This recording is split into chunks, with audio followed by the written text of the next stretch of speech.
Hi guys! So for today's video ay samahan niyo kami sa aming pictorial. Yes po, naganap na po ang aming pictorial at nakuha ko na nga rin po ang soft copy. Sa sobrang tagal kong nag-breakdown ay 2 months na pala yung huli kong naging vlog. So pagpasensyahan nyo na ako, sobrang naging problematic ang babae. Pero bago yun ay bumalik muna tayo sa kahapon. Kasama ko nga dyan si Auntie Mong Rufa, papunta nga kami niyan sa Dulong Malabon dahil nga may gusto kaming dayuhing nail services. Grabe, isa to sa kauna-unahan kong experience na gagawin at sobrang nasatisfy ako sa nagresulta. Nag-search nga lang ako sa Facebook na malapit nga lang sa location ko, tapos yung kauna-unahan nga lumabas ay yung Nail Hub by Olive. Meron din namang malapit sa amin, kaya lang nga ay hindi nga kaya talaga ng budget. So dahil yun nga yung lumabas ay inisto ko na din. Pero kasi makikita may professionalism.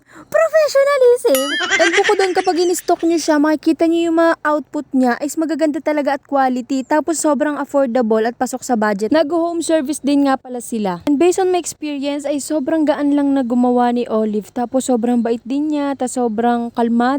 Yung tipong dinaldal ko siya mula alas 3 hanggang alas 6 ng pag-uwi namin, tapos hindi siya nainis. Cheers! O anong dapat gawin? Kung kagaya kita na naghahanap ka ng nail services na affordable at quality, ano pang gagawin mo? Hanapin mo na ang Nail Hub by Olive, huwag ka puro pa send link. So bumalik na nga tayo sa mismong araw ng aming pictorial. Pagkadating nga namin ng school ay dumiretso kami dito sa may isang vacant room. Tapos maya-maya lang, mga ilang minuto lang, tinawag na nga kami kasi nga do schedule na namin. So yung time nga namin is 10 to 11 with 15 person. So habang nakaupo kami ay nabalitaan ko doon sa katapat ko na tinatanggal pala yung mga accessories bago kayo picturean ng TOR. So tinanggal ko yung akin. Unfortunately, di ko na naibalik nung pictorial na. Kailangan daw muna kasi sagutan yung form na yun. So tinanggal ko muna yung mga accessories ko bago ako magsagot. Tapos number 21 nga ako dyan sa pila. At habang naghihintay ay nag-tiktok muna ako. Oo, transition ba? Tapos maya-maya itinawag na ako para sa TOR. And maya-maya lang ay sumalang na nga rin ako sa pagme-makeup. Tapos nga kinakabahan ako kasi nga kabuuan ko niyan. Agay, hindi naman buntis. Pero ba, ang dami bang tigyawat? Ibang kabuuan palang tinutukoy, agay. Tapos ayan na si Self, nagsimula na siyang magkwento, tapos magtanong-tanong, dumaldal na. O edi nung matapos ko malaman yung sagot, edi tumigil na ako. Mahirap na, baka lalong magtagal ang pagme-makeup sa akin dahil nga yung katabi ko dyan ay nung una ay si Arian, tapos naging si Adele na palitan na. Tapos ako kasalukuyan pa rin nasa buhok, hindi pa rin tapos ang mukha. Hindi ko natatanungin kung bakit at ano ang dahilan kung bakit ako ganun katagal dahil parang pakiramdam ko ay alam ko na rin ang sagot. Agay. Pero ganito pala yung pakiramdaman, no? Dati excited lang ako na parang gusto ko nang gumraduate ng college, gusto ko na magtrabaho, gano'n. At hindi mo talaga maiisip na sobrang bilis ng panahon. Biruin mo, nasa pictorial ng graduation na ako ng college. Kaya siguro ako may luha doon ba sa picture ko, sa graduation pic, kasi ba naiyak na ako noon. Agay. Kaya sa ibang mga nag-aaral ng mga elementary, high school, senior high, enjoy nyo lang kasi mabilis lang ang panahon. Magugulat na lang kayo niyan, trabaho na yung hinahanap nyo, gano'n. Kaya lagi nyo dapat ginagalingan tapos binibigay lahat ng best nyo para pakak.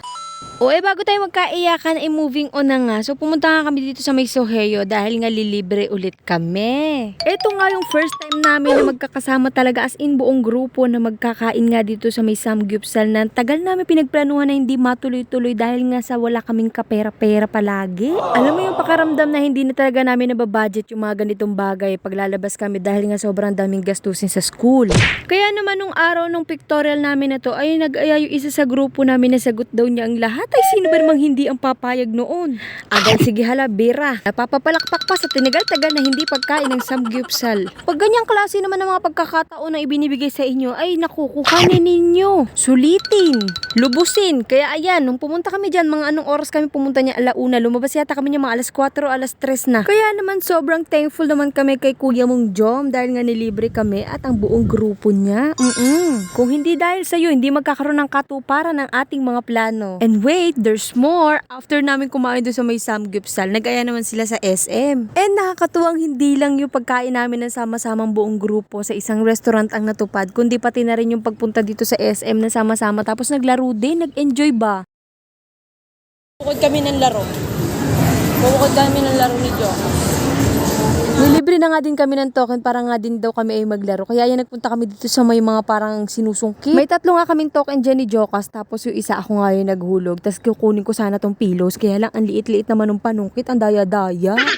Diba, yung size nung pangkuha, sobrang liit na parang di ko alam kung ano yung madadakot nun para makakuha ka ng isang chichiriyang tig si sais. Tapos hindi ako nakakuha, binigay ko isang token sa pinsan ko para siya baka nasa kanya yung kapalaran, kaso wala din. Kaso may isa pa kaming token, kaya napag-isipan namin na dito na lang ni Jokas ilagay yung isang token. Tapos ayun, dito pa kami may mes nakuha, yung Cloud9, tapos yung isa, hindi ko alam kung anong pangalan. Okay na nga yan, at least it's better than nothing. Syempre, paghahatian namin yan ng pinsan ko, pinaka-dessert na rin namin yan dahil katatapos nga lang din namin yan kumain ng lunch. At nung wala na kaming token, sabi ko sa pinsan ko, tara na, bumalik na tayo doon sa mga kasama natin, baka iniwan na tayo. Kaya nung bumabalik na kami, tinanong ko kung ano yung nakuha nila, kaso ang binigay lang sa akin ay isang malaking big thumbs up. Kaya nung naubos na yung mga tokens namin, ay umuwi na rin kami agad dahil nga baka magutom ulit kami, ay sagutin na naman ulit ni Jom. Cheers! Super pagod na ang mga people, kaya kailangan na umuwi. Kaya yun na lang, hanggang dito muna. Thank you for watching!